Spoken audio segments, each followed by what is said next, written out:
Mañana, martes 20 de agosto, entre las 2 de la tarde y las 5 de la tarde, se va a desarrollar una actividad en el Centro Cultural de la Cooperación, de esas que no hay que perderse, sobre todo quienes vienen siguiendo de cerca el proceso de condicionamiento de la vida democrática de los países de nuestra región a través del Poder Judicial, aquello que se ha dado en llamar Lawfare. Lawfare en debate, con un programa, insisto, sumamente interesante. Por ejemplo, Lawfare versus militancia, persecución judicial, mediática contra la justicia social. Hay una enorme cantidad de participantes presenciales. Alejandro Medici, director del Centro de Investigación en Derecho Crítico de la Universidad Nacional de La Plata, Claudia Roca, de la Asociación Americana de Juristas, Camila Palacín, abogada de Argentina Humana, y también participación virtual de Julen, calculo que se pronuncia Arzuaga, abogado Bildu del País Vasco. Todo esto también va a tener una transmisión online, ahora se las voy a comentar en el transcurrir de la nota. Y también hay otra mesa, Lawfare versus liderazgos, persecución judicial mediática contra la democracia. Alejandra Gil Carbó, qué interesante será escuchar a Alejandra Gil Carbó, ex Procuradora General de la Nación. Elizabeth Gómez Alcorta, también abogada de Milagro Sala, pero fue abogada del Ministerio de Mujeres, Géneros y Diversidad, entre otras cosas. Carol Proner, jurista y especialista en el caso Lavallato de Brasil. Guido Croxato, abogado del expresidente de Perú, Pedro Castillo. Eugenio Zaffaroni, el ex juez de la Corte Interamericana de Derechos Humanos y también de la Corte Suprema de Justicia. Aitor Martínez, abogado de Julian Assange. Bueno, las moderaciones van a estar encabezadas por personas realmente muy, pero muy importantes. Y vamos a charlar con Silvina Romano, que es doctora en Ciencias Políticas, historiadora, licenciada en Ciencias de la Comunicación, investigadora del CONICET, integra el Comité Ejecutivo de CELAC y del Área de Estudios Nuestroamericanos del CCC, que va a ser moderadora de alguna de estas mesas, pero además es parte de la coordinación de todo este programa, insisto, mañana en el Centro Cultural de la Cooperación, de 2 de la tarde a 5 de la tarde. Silvina, soy Pablo Caruso, todo el equipo de Que Vuelvan las Ideas. Saludamos en la 530. ¿Cómo estás? Hola, ¿cómo están? Yo feliz de poder hablar con ustedes. Muchas gracias. Disculpas la introducción, pero queríamos dar cuenta un poco de lo que se ofertaba. Está Luis Paginiger, está Gaby Radiche y Néstor Restivo también. A ver, más allá de lo obvio, ¿qué es lo que se espera de una charla de estas características y en esta coyuntura? Mira, se espera debatir un poquito, porque este concepto viene siendo utilizado hace varios años. Recordemos que los que primero nos utilizaron este concepto fueron los abogados de Lula da Silva en la sentencia. Estamos hablando cerca de del año 2017. El concepto de Lawfare.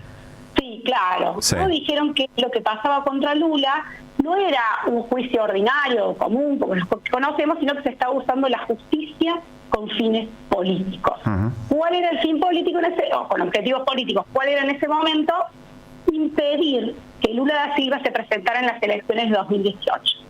Entonces, de ahí en adelante, ya son varios años, se usa de diferentes formas el concepto. Y hay un debate también de por qué hay que usarlo, si es en inglés, si no es en inglés, bueno, una serie de cuestiones.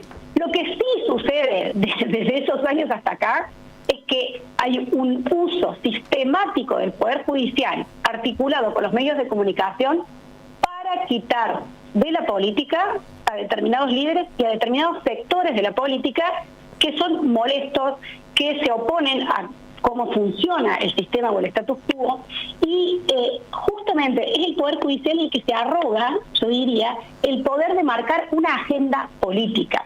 Lo vamos a hablar de hoy por hoy, ¿no? Cómo lo que sucede en tribunales marca la agenda política. Entonces, en vez de estar hablando de proyectos de país, cuando llegamos a una elección, por ejemplo, lo que hablamos es de las causas judiciales de determinado líder o de determinado sector. Y eso no es que pasó una vez, y vos me decís, bueno, el caso de Lula. No, es el caso de Lula, de Rafael Correa en Ecuador y de todo el correísmo. La persecución del correísmo en Ecuador fue y es sistemática. Jorge Glass, Gabriela Rivadeneira, Ricardo Patiño, y tengo una lista interminable de gente que se ha tenido que ir al exilio. En Argentina, el caso de Cristina Fernández de Kirchner y causa vialidad, hicimos otro libro en su momento. ¿Por qué? ¿Por qué qué es lo que nosotros estudiamos? Porque por ahí un oyente dice, no, pero son todos chorros, no, esa gente. No. Lo que nosotros demostramos y traemos al debate es cómo no se sigue el debido proceso judicial. Ese es un punto muy importante, claro. Silvina, porque te estaba por decir, probablemente la audiencia de la 530 sea una audiencia que tiene muy en cuenta, digamos, el concepto del lawfare, pero uno piensa que el desafío es cómo llegarle a esos sectores de la sociedad que efectivamente de entrada levanta la guardia y dice son todos chorros y esto está bien. Y usted lo que, o por lo menos entiendo que lo que está diciendo es, el verdadero desafío es dar a entender que lo que no se está cumpliendo son las reglas de juego del Poder Judicial, digamos.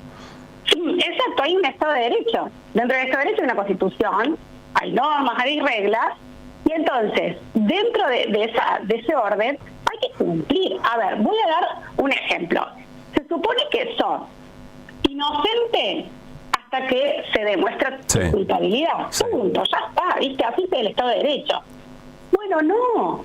Con el caso de Lula se inauguró una etapa en la que el político sobre el cual recaen denuncias que se elevan sobre todo, se proyectan en medios de comunicación por rumores, por filtraciones ilegales, porque son de escuchas ilegales, se lo sentencia como culpable mucho antes del debido proceso judicial. Uh-huh. Y luego, cuando se prosigue la causa contra Lula se llamó Triplex de Guarujá, no me voy a meter en eso, pero la cuestión es que la gente tiene que saber que cuando la causa terminó, se declaró inocente Lula. No había pruebas. Pero el daño estaba hecho. Nadie se enteró. Claro, nadie se enteró. Entonces es muy grave, porque se arman causas, vos decís, bueno, por ahí está la duda, ¿no? Si fue corrupto, no fue corrupto. Me parece fantástico, vamos a investigar.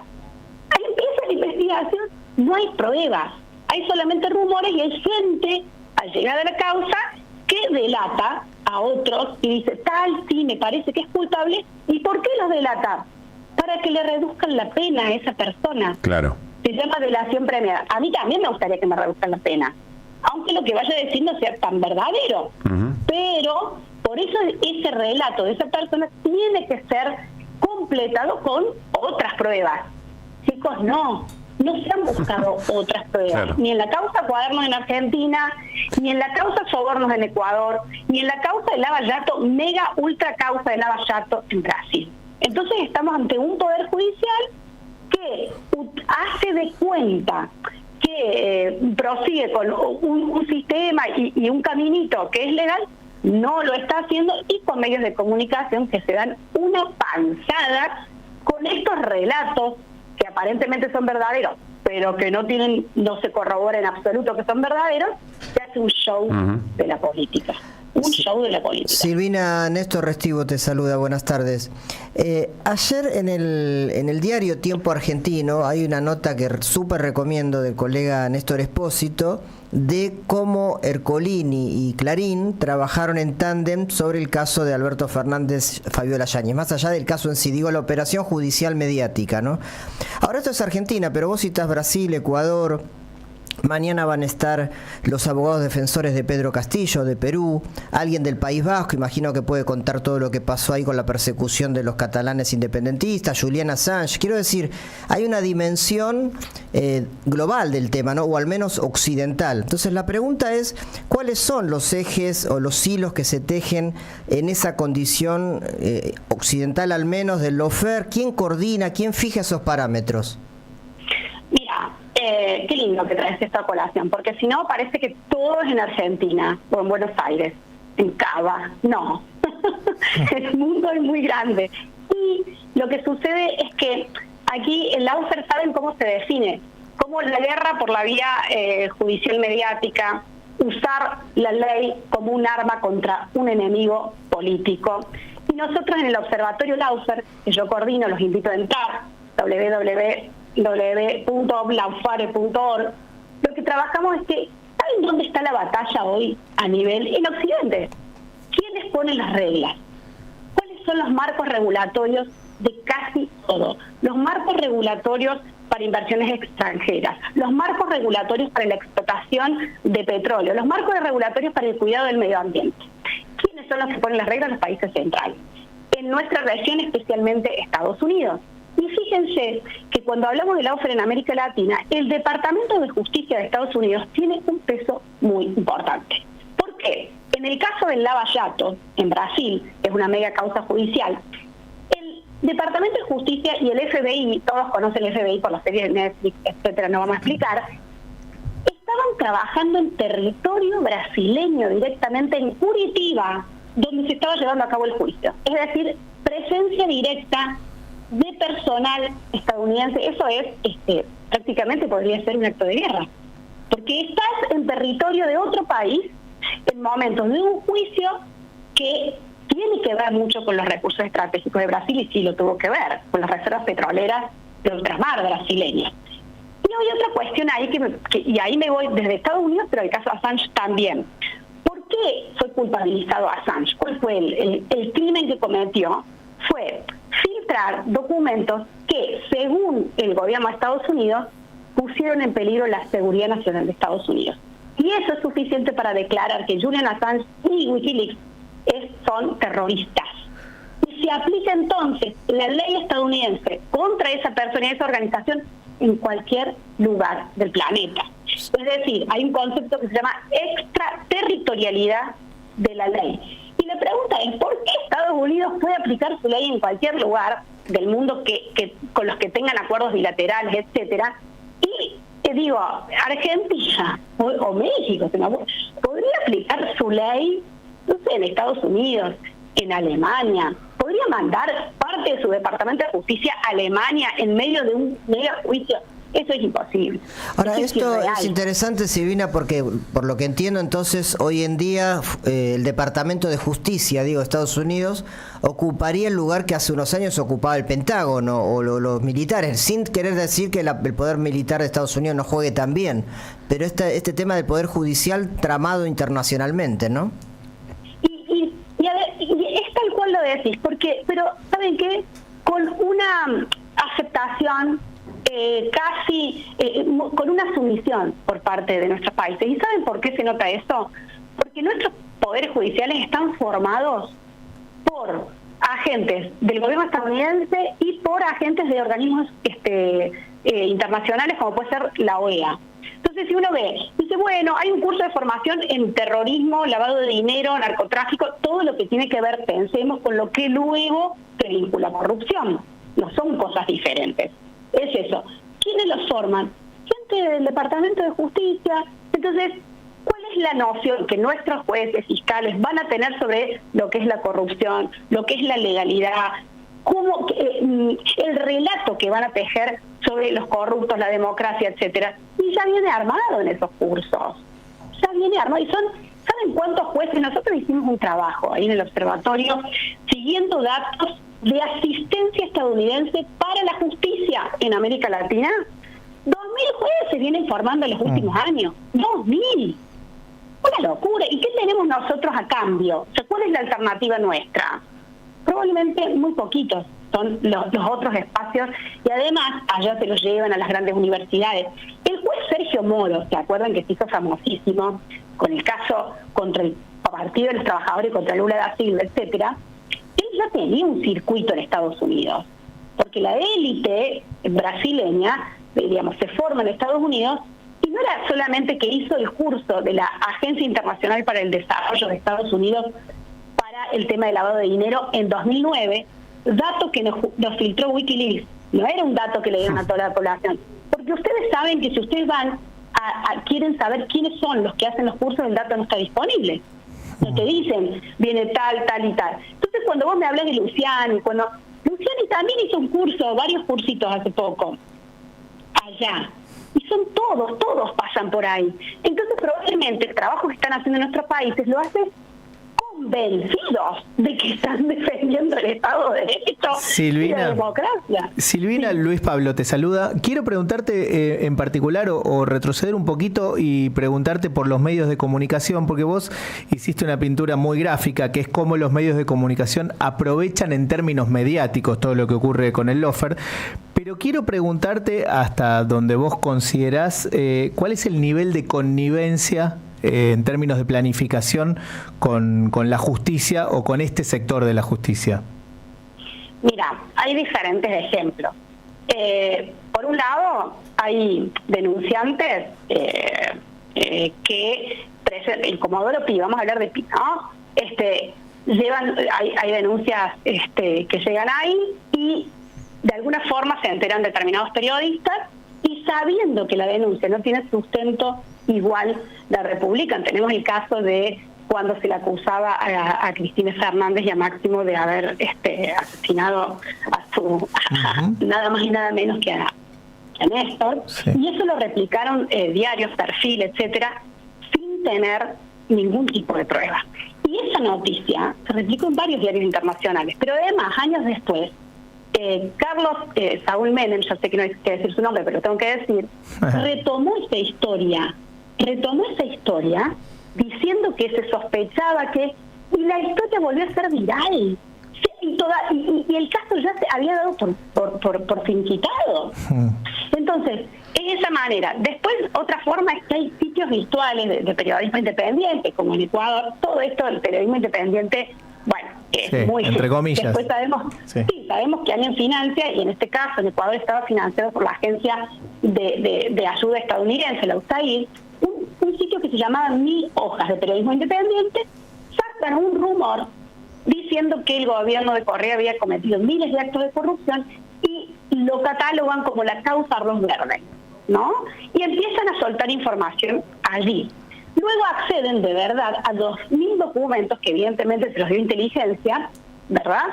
Y arman, esto se arma una mega causa, que es la causa sobornos, por la cual hoy Rafael Correa está proscrito de la política en Ecuador, nada más y nada menos. Sí. Ese sitio, 1000 hojas, no era algo inocente, o sea, de hecho estaba vinculado al fallecido y asesinado Villavicencio. Ustedes saben, y a Cristian Zurita, que se presentó luego en las elecciones a cambio de Villavicencio. Es decir, el periodismo no es un sector impoluto ni imparcial. Y con el Lava Jato en Brasil, chicos, hubo una red de periodistas que se organizó para que en cada país se investigara del mismo modo de la corrupción. Y qué casualidad que la misma técnica que se utilizó en el Lava Jato de delaciones premiadas, que salen directamente en los diarios, salen directamente sin ningún tipo de corroboración, y de espectacularización, de tomar, se filtran datos, se filtran chats de WhatsApp, de Telegram, que es, digamos, tomado de forma ilegal. Eso sucedió en Brasil y eso sucedió de nuevo en Ecuador y también sucedió en Argentina. A ver, y todos esos chicos que publicaron, chicos, digo, los periodistas, hacen los mismos cursos. Estaban en un foro, no, le dicen consorcio de periodistas de investigación. Consorcio. Eso lo vamos a publicar pronto, sí. A ver, eso último es muy interesante, que haya una publicación. En principio quiero ordenar un poco la última pregunta de la charla. Estamos hablando con Silvina Romano, doctora en Ciencia Política, historiadora, licenciada en Ciencias de la Comunicación, investigadora del CONICET y del Centro Cultural de la Cooperación, también integra la CELAC. ¿Por qué estamos hablando con ella? Porque mañana entre las 2 de la tarde y las 5 de la tarde se va a generar una mesa de debate, por decirlo de alguna manera, respecto del lawfare. Con 2 mesas en concreto, una mesa que habla del lawfare y los liderazgos, o versus los liderazgos, y otra del lawfare versus la militancia, con participaciones sumamente interesantes que les acabamos de comentar, las pueden ver en las páginas del Centro Cultural de la Cooperación. Tenemos que cerrar, Silvina, pero quiero puntualizar 2 cosas. Tengo la sensación que hay 2 desafíos. Un desafío es armar el mapa de lo que recién nos contaste cuando nos empezabas a contar cuáles eran los cursos que tomaba cada juez, esas organizaciones que daban esos cursos o de dónde venían, con qué otras terminales tienen. Ahí me imagino un mapa, ¿no? Me imagino un mapa concreto de conexiones que pueda, en un impacto visual, en una observación muy simple, entender de qué se trata, cuál es toda esta trama. Me quedo pensando también en la simultaneidad del Lava Jato, del caso Cuadernos y del caso Ecuador, que no recuerdo si tiene un nombre en particular. Y pienso que el esfuerzo que se pone en todo eso tiene que ir en paralelo con un esfuerzo de lograr traducir a un sector de la sociedad que no va a participar en estos debates, que no va a leer una nota extensa de investigación respecto a estas terminales. Es decir, de alguna manera también se tiene que tocar por lo menos el interés de un sector de la sociedad para tratar de contrarrestar o generar anticuerpos, no para apañar personas corruptas, sino para entender que efectivamente acá hay todo un entramado que condiciona la vida democrática de nuestros países de una manera muy flagrante. Porque si no, la sensación es que es muy endogámico, que estamos hablando solamente entre personas que tenemos una idea de que esto ocurre y que estos lugares y estos paneles nos vienen muy bien para llenarnos de argumentos y de nombres propios. ¿Se entiende el debate? Silvina, te lo pregunto como licenciada en ciencia, interpelando a la licenciada en Ciencias de la Comunicación. Por ejemplo, te pido una respuesta lo más breve posible y cerramos. Ahí creo que tiene que ver con varias instancias. Esto estoy hablando en la radio, el público que tenemos probablemente, como dijeron ustedes, está a favor de este tipo de revisiones. Sí, más que a favor, que ya sabe que es así y le estás dando un montón de herramientas que son interesantes para la discusión, claro. O para consolidar una idea que ya tienen. Decir, bueno, ¿cómo llegás a los que no piensan en esto? Bueno, es complicado siempre, porque yo siempre digo, a mí nunca me llaman de CNN. El otro día casi, y ya después me dijeron que no. Me desanimó. Qué buen ejemplo. Tenía unas ganas de hablar, pero yo después no pude.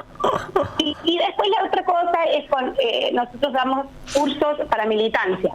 Lo dimos para Morena, en México dimos un curso de Laufer. Mirá qué bueno. Y lo digo por radio para que todas las que necesiten, o sea, y ahí sí bajamos los conceptos y damos ejemplos concretos. Porque tenemos fechas, porque tenemos años, y esto que está diciendo nosotros, si se meten en oblaufare.org. ¿Cómo es la página, perdón? Es www.oblaufare.org. OB de observatorio, B larga. Org de organización, sí, OB de observatorio, Laufare por la palabra, sí. .org de organización. Muy bueno. Y ahí están todas las redes de poder.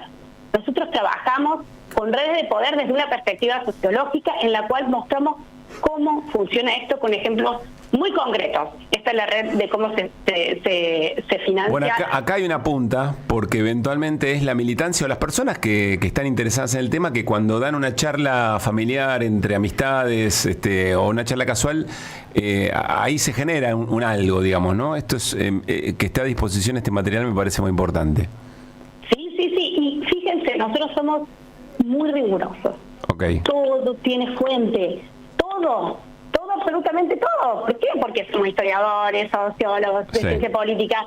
Lo que nos interesa, nosotros no hacemos propaganda, nosotros hacemos investigación. Y esa investigación se puede corroborar. Hace poco publicamos una red sobre cómo se financia desde Alemania a las derechas de América Latina. Lo tienen ahí en el Observatorio Laufer. Bien. ¿Y saben qué fuente usamos? Las fuentes alemanas.